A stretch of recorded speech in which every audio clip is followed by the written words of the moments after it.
क्या आपके साथ कभी ऐसा हुआ है कि आप पार्लर गए हो और पार्लर में आपको ये बोला गया हो कि आप अपने बालों में अगर मेहंदी लगाते हो तो प्लीज़ लगाना बंद कर दीजिए, क्योंकि ये बालों के टेक्सचर को ख़राब करती है और वाइट हेयर कर देती है। बट कभी आपने ये सोचा है कि वो ऐसा क्यों बोलते हैं? तो इसका आंसर तो मैं आगे चल के वीडियो में दूंगी, बट आज के इस वीडियो में मैं आपसे डिस्कस करने वाली हूँ हिना हेयर मास्क के बारे में। एवरीथिंग अबाउट हिना, कि उसको आपको लगाना चाहिए, नहीं लगाना चाहिए, पार्लर वाले आपको क्यों मना करते हैं हिना लगाने के लिए। So the whole video is all about henna hair mask.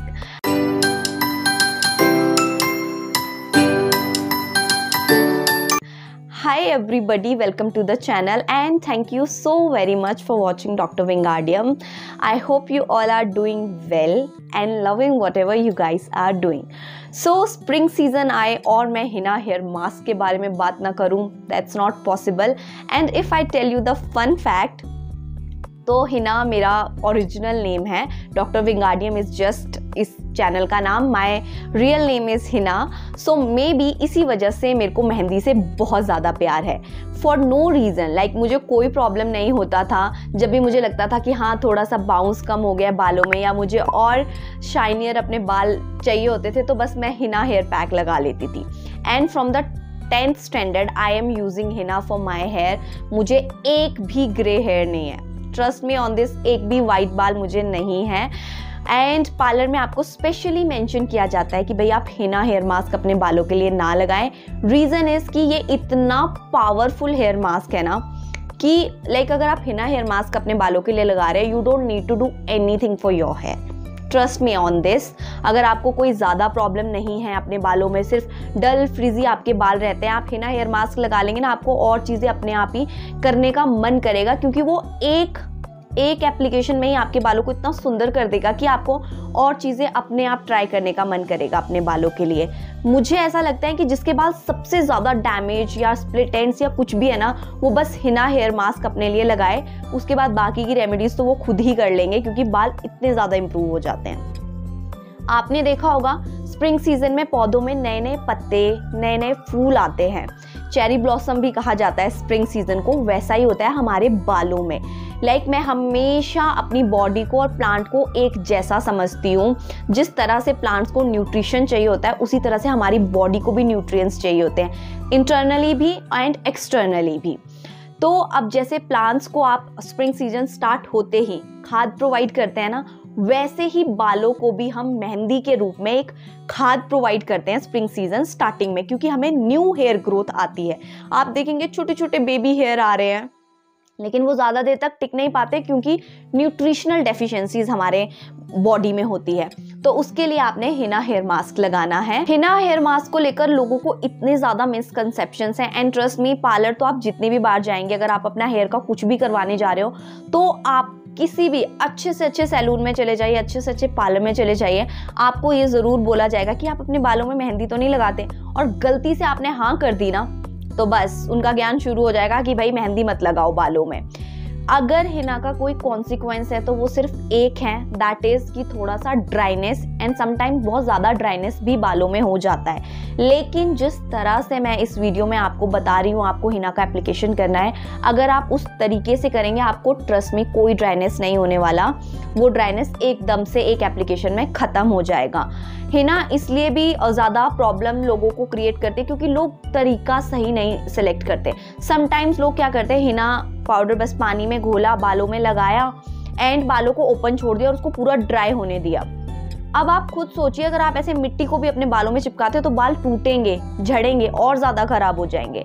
तो कभी भी जब भी आप हिना हेयर मास्क लगाए, उसको ओपन ना छोड़ें, उसको किसी प्लास्टिक कवर या शार कैप किसी चीज़ से, प्लास्टिक वाले पॉली बैग से आप उसको ज़रूर ढकें, ताकि उसका जो मॉइस्चर है वो रिटेन रहे। हमको हिना यहाँ पर बिल्कुल ड्राई नहीं करनी है, उसका बस हमें उसकी जो क्वालिटीज़ है ना वो अपने बालों में लेनी है। तो उसके लिए हमें हिना को ड्राई करने की बिल्कुल ज़रूरत नहीं है। सेकेंड चीज़, लोगों को ये भी प्रॉब्लम होता है कि जब हम हिना एप्लीकेशन करते हैं तो हमारे बाल बहुत ऐसे रेड वाला वो जो आता है, वो हमें टेक्सचर पसंद नहीं है। उसके लिए आप उसमें कॉफ़ी पाउडर या चाय पत्ती का पानी ऐड कर सकते हैं, प्लस आप उसमें आंवला पाउडर भी ऐड कर सकते हैं। ये 3 चीज़ें जो हैं उस मेहंदी का लाल रंग आपके बालों में नहीं चढ़ने देती। आपके बालों में थोड़ा सा कॉफ़ी या डार्क ब्राउन कलर का कलर आएगा, वैसा टेक्सचर आपको रेडिश टेक्सचर नहीं मिलेगा। अभी बात करते हैं how to prepare your Hina.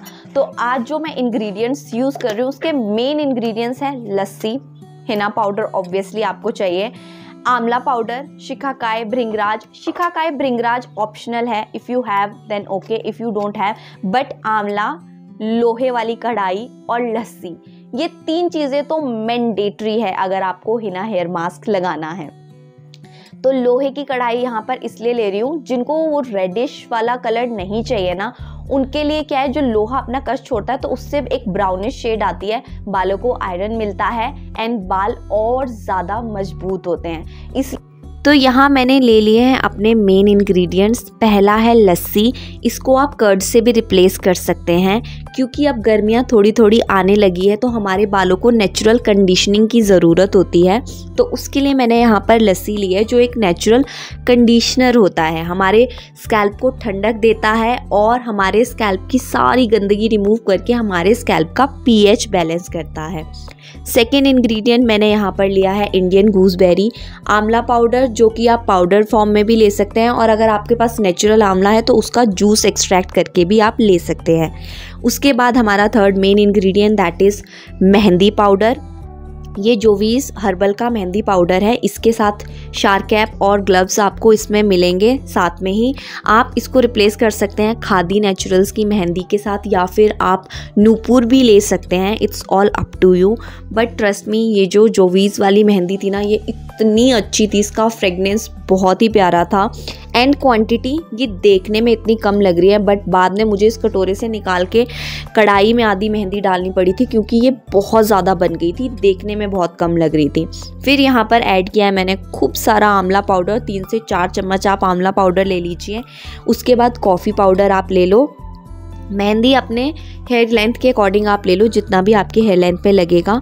अभी मैं कॉफ़ी का पानी बनाकर भी इसको मिक्सचर रेडी करती हूँ, बट अभी मैं नहीं कर रही हूँ, क्योंकि गर्मियों में कॉफ़ी पाउडर थोड़ा सा गर्म होता है हमारी स्कैल्प के लिए, इसलिए मैंने यहाँ पर लस्सी का यूज़ किया है।